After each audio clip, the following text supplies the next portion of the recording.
You're listening to Healthy Living with Eric Sue Podcast, episode 142. Your chance is now. I am excited to announce the next Healthy Living Mastermind with Eric Sue. It starts January 9th, 2017. Over 8 weeks, you will get Eric's proven health and wellness strategies to help you get your health back and achieve your fitness goals. Join in with other highly motivated people as we all support and inspire one another. Visit www.ericwsue.com/mastermind for all the details. Are you a first-time listener? Hey, welcome. My team and I hope you enjoy this episode. If you are a long-time listener, we thank you for your continued support. Do us a favor and share this podcast with all your friends because they deserve this amazing content as well. Okay, now on to the good stuff you all have been waiting for. Health tips, wellness advice. No hype. Welcome to Healthy Living with Eric Sue, the show that inspires, motivates, and educates you towards your healthiest life. And now your host, Eric Sue. Hey guys, Eric Sue here. Welcome to another episode of Healthy Living with Eric Sue. We have an up-and-coming personal trainer with us today. His name is Sergio Luna. We will be talking about powerlifting and why it's for everyone, including women. So without any delay, let me introduce you all to Sergio. Sergio, are you ready to make it happen? Yes, I am here and I'm ready. Awesome. With over 8 years of total experience, Sergio has dedicated his life to sharing everything he's learned along his journey to improve the lives of others. A huge proponent of changing people's lives through fitness, Sergio has thoroughly immersed himself into the culture by not only learning the technical trade, but also actively involving himself in the community through a variety of different roles. From nationally ranked elite powerlifter, sponsored athlete, and gym owner, his biggest focus has always been on improving the lives of others by inspiring, motivating, and educating. Sergio, that was just a little bit about who you are. Can you share with our audience a little bit more on how you got started? Yes. I got started when I was a teenager. I was 16 years old. I was actually a amateur boxer and a 2007 Chicago Golden Gloves runner-up. And once I kind of did that, I wanted to get into something else. So I started lifting weights, and it wasn't really until, I would say, college that I realized it was something that I wanted to do for the rest of my life. And that's when I started involving myself more. I became a competitive powerlifter. I started majoring in a related field, and I started working at the rec center part-time as a personal trainer, and also just kind of in different roles there. And it's something that I really enjoyed. I enjoyed changing the lives of people and helping people and making people happy. So when I went ahead and graduated, after a few different little obstacles, I guess you could say, I finally made the decision to open up my own facility and kind of share what I have with other people and at my own location, something I could call my own. Excellent. Very good. I know we met once a few weeks ago, and it was really great to see you work and your facility and all that. But I know my audience wants to know a little bit more, and there's this one question that I like asking, and I love hearing the answer to. And it's, what's one cool, unique fact about yourself? I guess one cool fact is last year I was ranked number 6 in the nation in the 165 class. So that's, all 50 states. And I also train on an extremely competitive team with a number of world record holders. I'm trained and coached by one himself, Ernie Lillibridge Sr., who by many is regarded as one of the best powerlifting coaches in the sport. So, I've gotten the opportunity to hang out and train with a good crowd, and they've really brought me up to kind of shine through where I wouldn't have been able to do it all by myself. Sure, absolutely. I don't think anything like powerlifting would be a one-man show. So that's pretty unique what you accomplished. Yeah, yeah. Awesome. So let's dive into this topic today, Sergio, and let's just call it out. What is powerlifting for some of those who may not really understand it and from afar not really appreciate it? Well, competitive powerlifting is a sport with 3 events. So we have the squat, the bench, and the deadlift. And the goal is to hit 1 repetition with the max weight, possible that you can go ahead and manage. And you get 3 chances each time. So you get 3 attempts for your squat, 3 attempts for your bench, and 3 attempts for your deadlift. So then the way a winner is chosen is by who lifts the most weight at the end of the competition, and everything's broken apart into gender and weight class. So I think it's a common stereotype that a lot of the powerlifters are really big, 300-pound, guys, and surprisingly, there's a lot of girls, anywhere from the 108 to the 148 class right now that compete and lift pretty heavy weights. So it's a sport that includes a lot of people. I see. So do you have to have all 3 disciplines, the bench, you said, the squat, and the deadlift, to be a competitor? Yes, you do. Those are the 3 lifts that are mandatory, and there's really no way around it. You kind of have to do them or not. I mean, sometimes people, who have really bad shoulders, etc., they might just go lighter on bench, or they might just take like a token bench and maybe just bench the bar to stay in the competition. Because if you do not accomplish any attempts for a given lift, so let's say you miss all 3 chances to lift the weight, you get disqualified.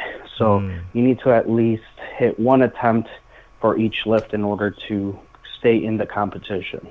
Got it. Okay, cool. So there probably is some people out there, and many women listen to this, and there's some men who also listen to this, and they're wondering who in the world gets involved with powerlifting, and is there a reason people get involved?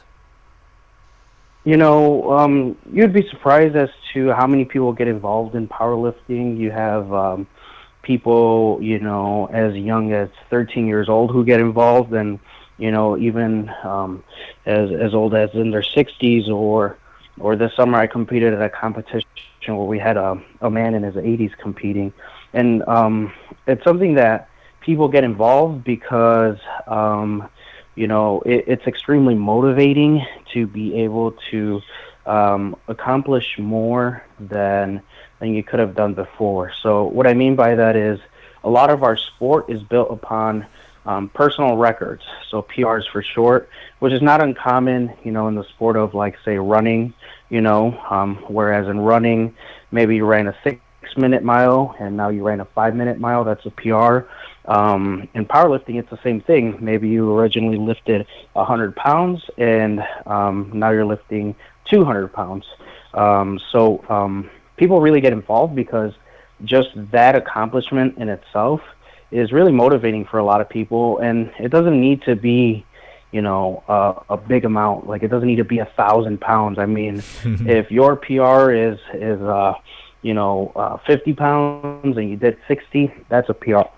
That's a personal accomplishment, and that's something that you can get excited about. So I think that's what really brings a lot of people on board with powerlifting, is that it's really motivating on a personal level. And even though it is a competitive sport, I mean, really a lot of the time, your competitors are also helping you out. So they're cheering you on. They're helping you out if needed. So it's definitely a very supportive sport as well. Interesting.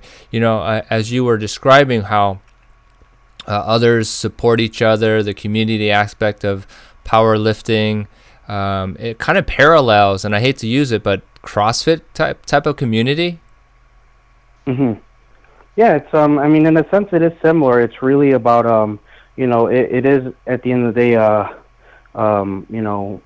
one-man sport, I guess you could say, because only one person goes up to the platform, and only you can go ahead and lift the weight. But yeah, it really definitely is about a group environment. I host powerlifting groups on Fridays with a bunch of different people. In fact, half of them are women, and they just genuinely enjoy somebody being there, pushing you. It's extremely addicting, and it's extremely satisfying. And just having that amount of support and just people cheering you on and clapping after you manage to hit a lift, it's really exciting, and it gets the adrenaline rushing. So Right. A lot of people really enjoy it. So let's break it down a little bit. I think people see the outcome, which is someone lifting max weights, whatever that number is. But there's a lot of training that leads up to that day or that competition, right? So can you share with us a little bit more on how that works? Yeah, so there's different philosophies, different programming options. A lot of different people run. Personally, I am coached by Ernie Lillyridge Sr., so he actually has his own method that is very well known, and it's called the Lillyridge method. So at least for myself, it's very low frequency, low volume, but high intensity. And intensity is defined by the percentage of your max weight. A lot of the times we're really not working with reps above 5. If we're doing anything above 5, it's usually with something that's more of an accessory movement. So unlike, say, bodybuilders who maybe have like a chest day or a back day or a shoulder day, we have a squat day, we have a deadlift day, and we have a bench day, and everything revolves around that. So our priorities lie on training that main movement and practicing. So it's not unlike any other sport that you have to practice to get better. So a lot of the times I'll spend pretty much like a whole hour and a half just squatting alone. And then everything afterwards is what we refer to as our accessories. So in those ones, we might go a little lighter, and that's more of our preventative stuff, just making sure that we have stability and size to be able to kind of carry the amount of weight that we're holding. So maybe my main movement might be the bench press for the day, but then everything else are pull-ups, dumbbell presses, different types of rows, that sort of thing, just to go ahead and really supplement that main lift. So if I understand you, there's a lot of work that goes into that competition, and even if it's not the competition, it's getting the person from point A to point B, which is a PR, right? Is that really how it's planned out? Yeah, it's definitely a lot of work. It's definitely not something you can go ahead and just kind of casually jump into. I've had people that, show up once and then they're like, okay, I'm ready to compete. And it's like, no, when you're competing and when you're an athlete, there's no missed days. There really isn't. You miss a day and, you might have just messed up the peak for your cycle. So it's really something that takes 100% dedication, not only making the days into the gym, but also making sure that you eat well, that you sleep well, and that you hydrate, because every little thing makes a difference when it comes to performing at a maximal level. And you can't really afford to let something like missing a day or not sleeping well or not eating well get in the way of that, especially as you get close to competition, right, which is the hardest point of an entire preparation. Got it. Let's just say that someone is not going down that path to competition, which is fine, right? No one has to compete, right? Correct. And so what would you say are some of the benefits of training like this, though? What could someone expect if they decided to take 6 months or how many months to try this? It depends on the individual's goals. So I'll take, two different, extremes, I guess.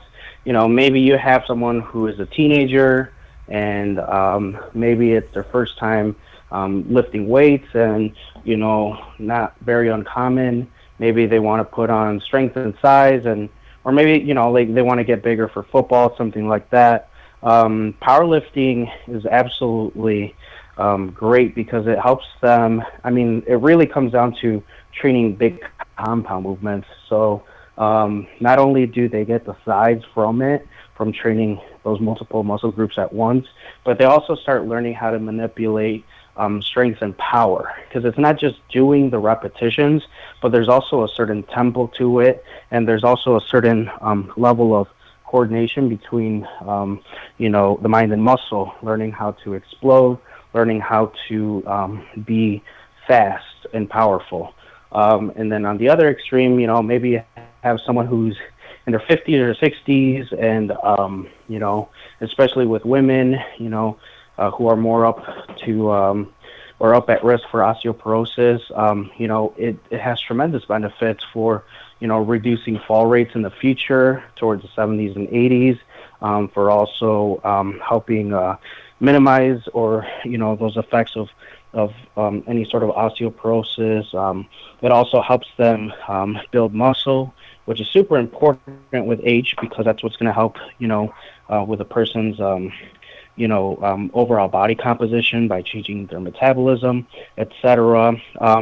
And honestly, it's just really motivating. A lot of my clients,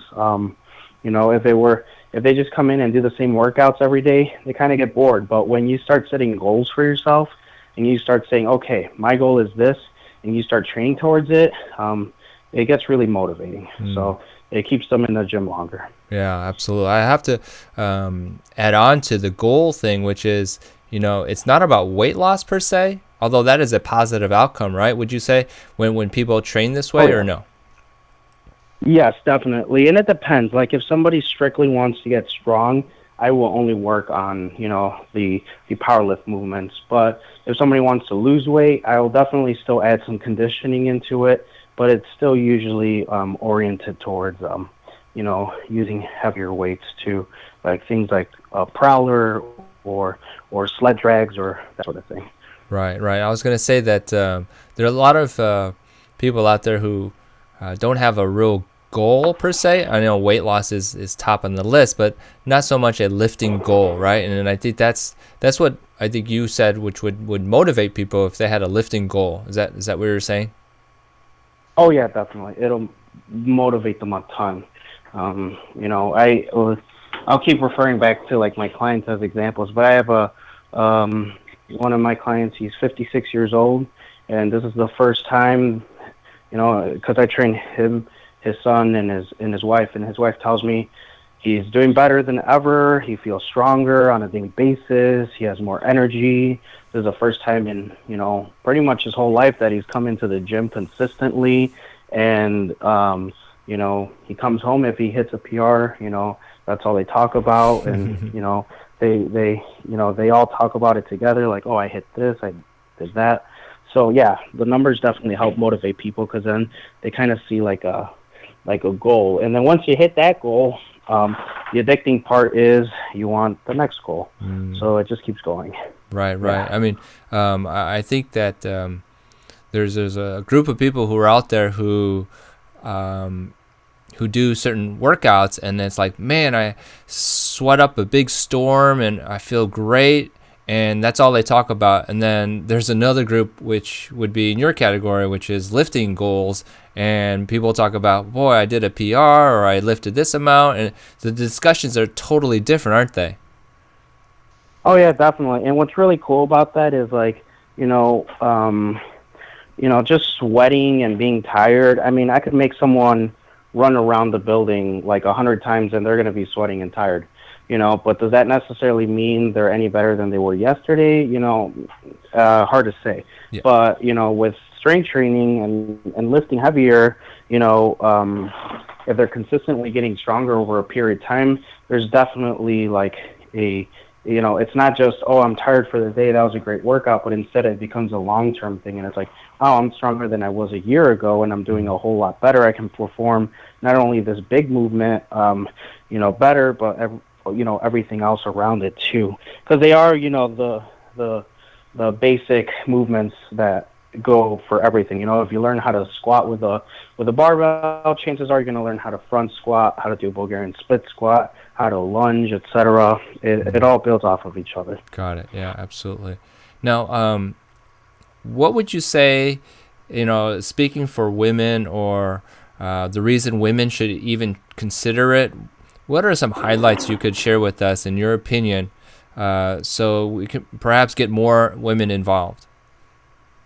Yeah, a lot of women join because, for example, I know one that comes to mind. She has a few world records to her name, but at least from what I understand of her background, she's dealt with a lot of body image disorders and a lot of anxiety and a lot of stress from maybe trying to force themselves into being what the stereotypical skinny female model should look like, and powerlifting provided an outlet where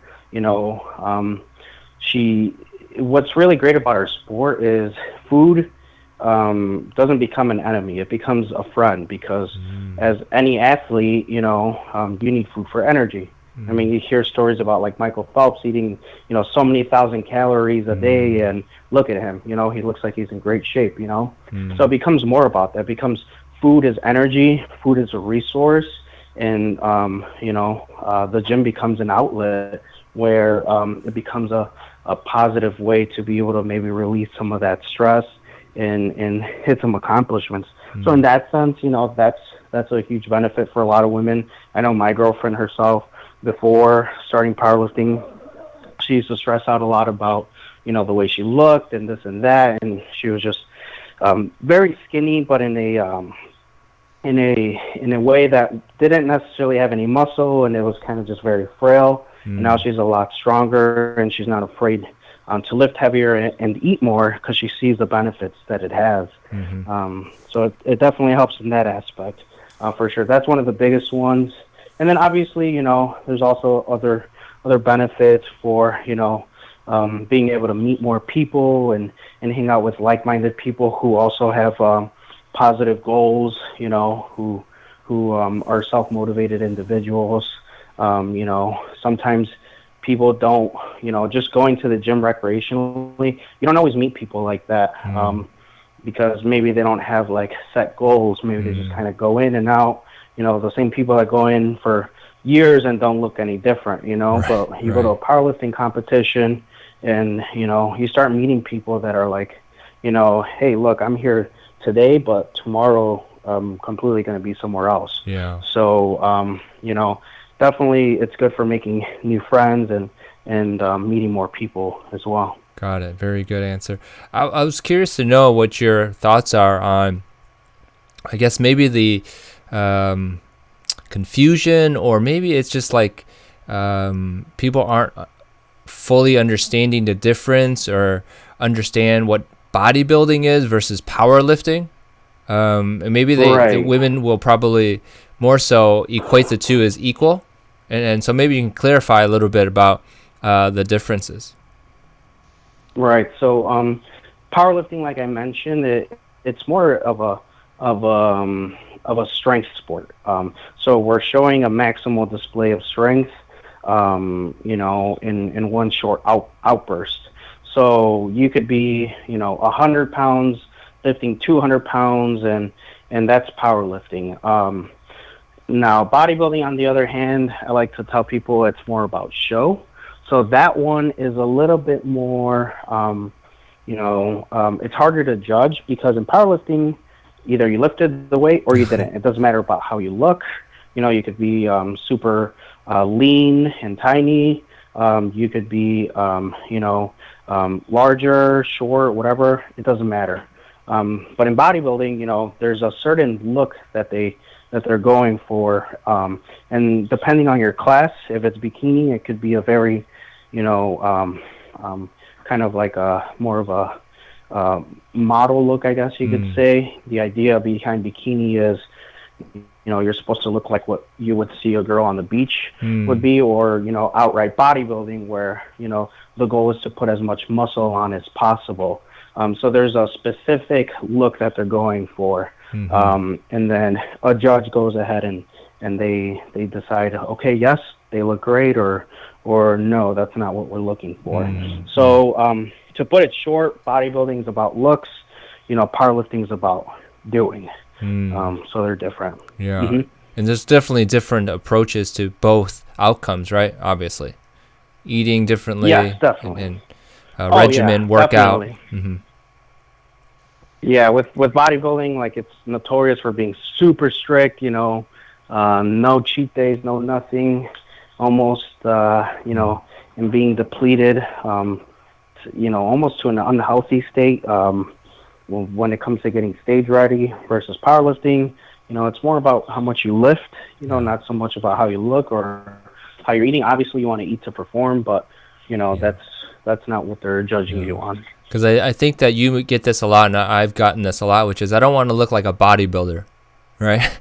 and lift weights and look like that. So there's some fear out there about lifting weights. So I don't know if you get that. Oh yeah, I definitely get that all the time, especially with I have people that are just really scared, especially like I have one, for example. I have one girl that when she first started, you would never think should be interested in lifting weights. But her friend convinced her to come in, and she works at a hair salon, and she just never touched a weight in her life, and she just would have never had interest. And now she lifts really heavy, and at first her concern was, well, I don't want to look like really big and bulky. Right. But that was a complete opposite. I mean, she's made an incredible, she's had an incredible weight loss journey. She's lost 20 pounds. She's completely reduced body fat. She looks stronger and leaner, now than she ever did before. So on the contrary, she doesn't look big or bulky. She actually looks closer to what she always imagined. So, a lot of times women will, try to diet by, kind of starving themselves or doing excessive amounts of cardio. That really doesn't help because, they end up kind of, lean muscle is important, You want to be able to look solid. And a lot of these girls go for what's called, by the fitness industry, toned, and then they don't get that. They look soft because they don't have any muscle. Yeah. So I always tell girls, muscle is good. You're not going to grow it at the rate of a male, but you will still grow a muscle. Yeah. But it'll be in a more appropriate amount. Yeah. Absolutely. I totally agree with that. Here's something that I think people want to know is, how do people get a hold of you, Sergio? And do you have any last piece of advice? We're getting to the end of the show. People can go ahead and get a hold of me by sending me an email. That's surge2newlevels@gmail.com. Same thing goes for my website. All my contact info is on there. That's surge2newlevels.net. And you can find pretty much my email and phone number on there. And I'm pretty much on all social media under the same name. Last bit of advice I would say is definitely, don't be afraid to expand. If it's not with powerlifting, that's fine. Obviously I'm biased towards powerlifting, but, start setting goals for yourself at a fitness level. Don't just be accommodated with, going into the gym every day and doing the same things. If you find yourself bored, find a new goal, beyond just, I want to lose weight or I want to gain, muscle. Start setting goals for yourself. Maybe You want to try CrossFit. Who knows? You want to try powerlifting. Maybe you want to try bodybuilding or something. And even if you don't compete, still it helps to set those goals just for yourself. And then, adding to that, surround yourself with people that are like-minded. And those people will push you further. That's why I've been able to get a lot stronger than I could have ever on my own, because I'm surrounding myself with people that are bigger and better than me. Because even though I'm still lagging behind them, they're forcing me to be better than I was before. Yeah, absolutely. Totally agree. And we'll make sure we get all the contact information in the show notes as well for you. It was really great to see you and see your place, Sergio. I will have to get out there again. I really appreciate this time with you, and it was very valuable. So thank you so much.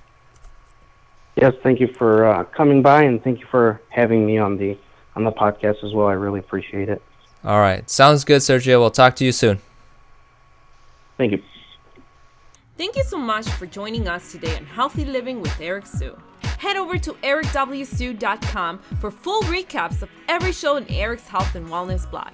Your healthy living life is waiting for you, so stay active and be safe.